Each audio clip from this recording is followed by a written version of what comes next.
Look, Oh Marvel gosh. needs to replace the Netflix Marvel shows that are going. So what are you going to replace it with?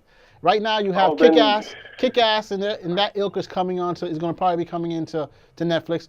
Now you have the Extreme Universe, Bloodstrike Brigade, they're coming in. Tell me what you have, a superhero property out there that no one has, that's independent, that can be utilized. Savage I Dragon, just I just gave you Young a Frankenstein. superhero. Frankenstein ain't going to church. Frankenstein is not a hero. Give me what? All right, first Savage I'm gonna Dragon. give you another one.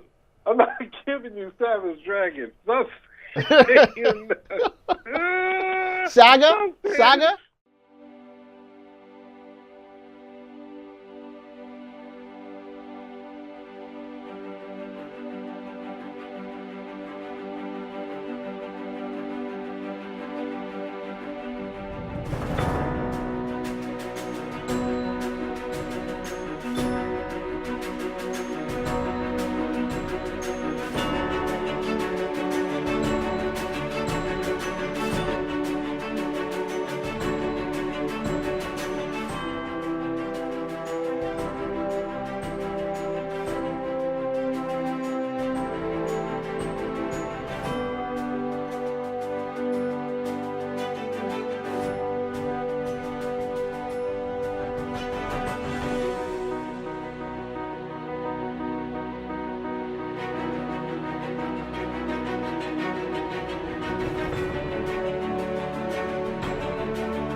Welcome everybody. We're back and we're talking about image news and Netflix news. Guess what?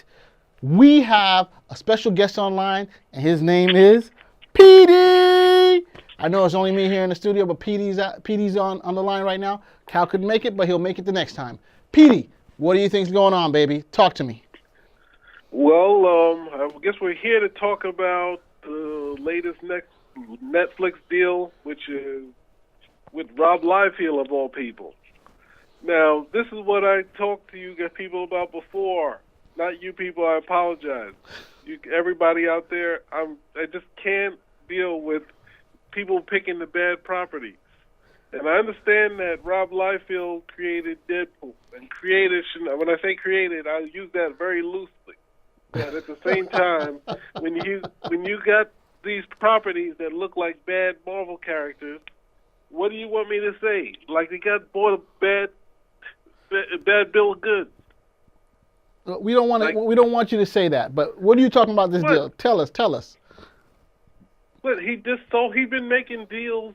He made a deal with Steven Spielberg to do Dooms 4, which was a copy of the Fantastic Four that never came out. Well, isn't everything a derivative of something else? I mean, what's the problem with that? No, that's not being. All right, say that the Fantastic Four is derivatives of Challenge of the Unknown, right? Right. Right. It's 4 people. Kirby created it. It's multi-genre superhero story. All the same thing. What's the difference? The difference is that there's bickering and the arguing and the characterization that they added to it. This is like going from this is going from the Marvel characters and then taking out all of the story and just having a big splash page.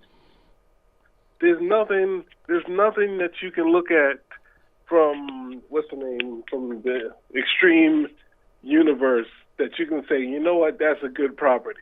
Because everything that you look at from there is easier to do if you look at Marvel, DC, even Dark Horse's World Comics Greatest World. So hold on a second, Pete. We need to go back to the beginning and say, I mean, probably people already know this news, but Liefeld basically is selling or leasing his properties to Netflix, right? But he's only leasing the stuff from the Extreme Universe, okay? Naturally, you're not going to have access to Deadpool and Cable and any of that stuff that he used to work on. I'm saying that they sold that because he's the co-creator or creator of Deadpool. Right. Well, of course. That's why they're buying. Like, what else do you got? And It's all trash. Sorry. Listen, I don't know if you know this, but Deadpool's coming out in a matter of weeks, and he has a huge following, and Liefeld has a huge following, and he's considered one of the geniuses that helped to develop image and push it. Yeah, genius. The word genius. You want to take that back. Listen, All right. you know. No. Let's explore this, right? Oh, Let's look at Deadpool. yes. Deadpool basically is two characters in one, right? Okay, It's the two characters. basically this Deathstroke. Okay. It's also, it more looks like one of those this assassin that was in Alpha Flight, and it also has a bit of Spider-Man in it. Well, that's good. I So mean, it's like- you mix it up. You can't say it's derivative like That's Fantastic Four. derivative. Oh my goodness. The Fantastic Four follows the basic pulp thing of these group of people. Like the Cade Carson, and there's a bunch of the Sun. There's a bunch of that pulp sort of astronaut story that the Fantastic Four is following, which Kirby did with the Space Musketeers. You know, there's a bunch of things where he already was doing that sort of work. He did he did another space story also. So it's like when you look at that, it's like, oh, how many times can he do sort of similar things with different characters? And he's coming up with different names and different characters. If you go into look at Cable and Deadpool. Cable is a character that was a Star Wars add-on that they created called the Soldier, and he was this guy who was underneath was a cyborg or maybe whole robot. Okay. And basically, Cable is the same like that Star Wars Ed Simonson character. So every time you go to his character, it's like I took some Marvel characters and I'm flipped it on their side. Now, you can do that, but you have to put a lot of backstory into them to make them better than what they were. And he basically you know what? He did 2 stories with Deadpool. Wait a second. Cable has an incredible amount of backstory. Deadpool has a He does. They add his backstory that was different than what they came up with. His backstory was that I think Cable and who's that guy? Cannonball were the same person. And then Rob Liefeld is gone. And then who's that? Jim Lee was like, no, Cable is now Nathan Summers, Scott's son. So it's like there's so many different backstories. The only thing he did was, besides that, is had Strife be the same person. So you're like, or he be a twin of them. Okay, we get that, but I'm just saying everybody does something like that. One of your favorite artists, writers, John Burns is notorious for doing that. But this is not doing what? Huh?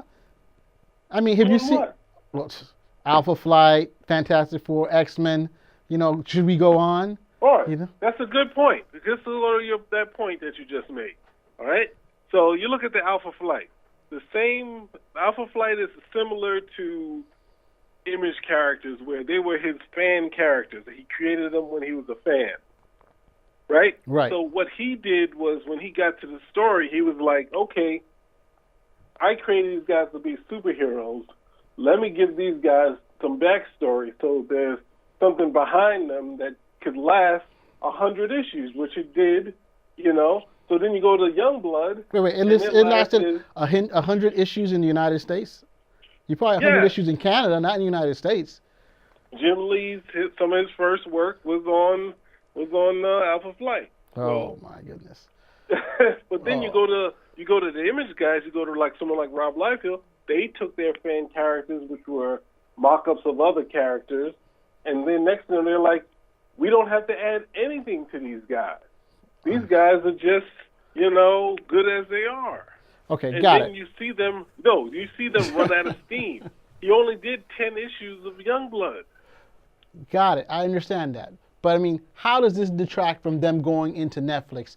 I mean, you figure now that he's putting into Netflix, they're going to put money and time and effort, and these characters are going to probably be the next X-Men team. They're going to be the next, dare say, Superman or Batman with the power and money behind it. Or the Avengers, right? A brigade of the Avengers. Or the Avengers.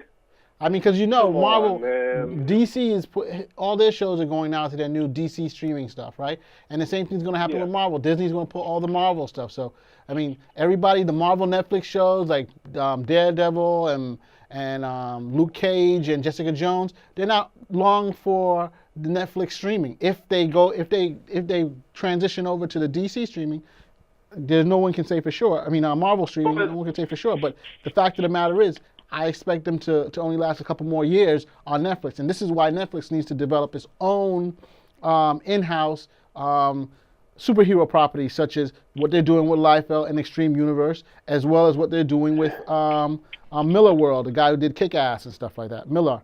Okay, so I mean, it only makes sense as a company for them to do that. Look, if I wanted to look at this, Hollywood has already shown that you can take comic properties and make them work, like the Two Guns, History of Violence.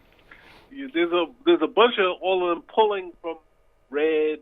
There's a bunch of those sort of things where you can pull from creator-owned stuff that has enough story. Or Atomic Blonde, like all the stuff that you can pull and make The Walking Dead. Like there's all the stuff you can pull. But you from. have one of the most an artist and artist writer who has developed some of the most iconic characters in the last. That's not in the last. iconic. Deadpool is huge, dude. Everywhere you go, you get bumped into Deadpool. And I expect once Cable comes out, there's going to be a whole new slew of Cable stuff coming out. Okay, let's look at this. Deadpool is a character that was sort of a throwaway character, but a good visual, right? Right. Based on some other stuff. So after Rob Liefeld did 2 stories with him where he basically gets beat up, then who's that guy? Fabian Nicieza brings him back where he has this big fight drawn by Greg Capullo, which really says, oh, here he is. He's all in his element. He looks great, and it's by a great artist that can draw feet. And it's like, wow, this guy looks cool. And then they gave Deadpool a miniseries that was done by Fabian Nicieza, and then he added to his background, to the history of him, saying that this is a failed. And maybe Rob Liefeld had portions of that, but the developing of that was by Fabian Nicieza, and adding that sort of, and he was brought on to give him that sort of bouncy dialogue. So then you go to that, and then you have Mark Waid helping. You got Joe Kelly, and then it just starts to snowball because everyone is sort of adding to this character. So now you have him, and then it's like you finally not. So you're saying it's not Liefeld himself? You're saying others help to imbue the character with more stuff? I'm saying this one is it's like Venom. Like some of that character, you can say Cable is sort of his. You can say that you could say the creation of Deadpool is his, but he came to his own with a lot of help. Same way like Wolverine. That's what I was going to say. I was about to bring up Wolverine. I mean, come on, the same thing. I mean, we're not talking about Wolverine. But I'm saying Deadpool. This is what happens with all characters, bro. But this is what happens with all characters. We're not talking about one Alpha Flight. We're talking about Bloodstrike. We're talking about Prophet. We're talking about Youngblood. We're talking about Newman, Gen X, all this other crap. Stuff, not crap, stuff. All this other work that you could find. There's a ton of other creator-owned stuff that wouldn't break the bank that you could do. That's saying this could work, and say this could make into another Star Wars. Got it. Tell me, give me one. There's not been. We know we have AMC, Kirkman. Tell me somebody else. I want to hear this, because clearly you have. You want me to do that? Yeah, tell me. Tell us. Tell the world who it could be. You're making me have to work here because I have to put pictures of this up. So I'm gonna go through my comic collection because I'm not actually in studio. So I have a book here called Doc Frankenstein. You can't see it in front of you, but this is done by Steve Skroce, who worked on The Matrix and the script writer is the Wachowski brothers.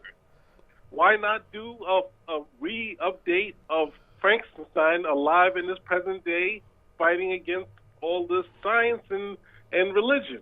You got that action movie. All right, I got one down, right? I don't consider that superhero, but continue. You want superhero? Superhero, baby. Look, Oh, Marvel gosh. needs to replace the Netflix Marvel shows that are going. So what are you going to replace it with? Right now you have Kick-Ass, and that ilk is coming on is going to probably be coming into Netflix. Now you have the Extreme Universe, Bloodstrike Brigade, they're coming in. Tell me what you have, a superhero property out there that no one has, that's independent, that can be utilized. Savage Dragon? I just gave you Young Frankenstein. a superhero. Frankenstein ain't going to church. Frankenstein is not a hero. Give me what? All right, Savage Dragon? I'll give you another one. I'm not giving you Savage Dragon. That's Saga? Saga? You could do Saga if you want to do that. How the hell? That story is all over the place, bro. I don't even know where you would start with that. I wanted to give you, that's what I'm saying. I wanted to give you stuff that you could turn into, like from Eric Alexander, that Concrete Park. Yeah, that's what I'm talking about. We could do something like that. There's a ton of other things. You keep saying a ton, but I don't know, bro. You have a known property who has developed successful properties, and that No, he has not. Oh, okay. How many? Only book that's being published now of his is Youngblood, and we're not talking about Youngblood. We're talking about Brigade. We're talking about Bloodstrike. We're talking about Gen X, Newman. You don't even know any of these characters. Troll that Paris Cullins complained about. Like, come on. Okay, look, we're not going to agree to anything. Once again, you're being overly harsh, and you're not being an independent journalist like we should. I will, at the end of this video, I will show you 3 main comic book properties that you can do instead of the Youngblood. Okay, so Youngblood, we will see. I would love to see a live action Youngblood. I'd like to see what it looks like, Why? Why not? Something outside of the Marvel. Teen Titans. Outside of the Marvel. Thing. Well, they're not doing the Teen Titans right now. I mean, DC. Shaft, yes, they are. They're doing Teen Titans, the live action. Did you see Starfire? The way they made her look? I hope they don't make her look like that, man. Yeah. Oh, man. She's on the whole stroll. That looked kind of rough, bro. Big time. That was pretty bad. I mean, they've done better jobs in cosplay for Starfire. Yeah, that's the thing. I mean, and it's like that's the way. I don't know. Sometimes it kind of blows you away. I'm still waiting for my Martha Washington. Okay, I guess there. Washington. I don't think Martha Washington is going to come to the screen. Listen, Spinner Rack. Frank Miller's got some new stuff going out too. That's being translated to what, Xerxes? He's doing The Lady in the Water. No, he's doing that, but he's also got Lady in the Water that he's doing. Right. I think. And they're going to make that into a story. They're going to make that into a TV thing or movie thing. So we'll see. I think he's back in. He's actually making numbers. Don't try to shut me up. I'm still going. I got some more comics here. I got 7 Against Chaos here. What else do I got here? Who did Chaos? Monkey Man and O'Brien. What? Who even heard of that? Stuff here. Who even heard of that? I got Dave Cockrum's The Futurian. Oh. You're definitely scraping the barrel, baby. I'm not scraping the barrel. All that is better than the Youngblood properties. Okay. And of course, my favorite. I had to end with this: the Next Men. Yes. Oh, I didn't want to say the Next Man when I was. I didn't want to say the Next Man when I was knocking Burn. For his lookalike stuff. That's not lookalike stuff. Okay. No problem. I will show you the million properties that you could do other than this property at the end of this video. Okay. I hear you. So listen, we gotta move on. Spinner Rack. Out. Have you ever felt? Are you listening? Damn.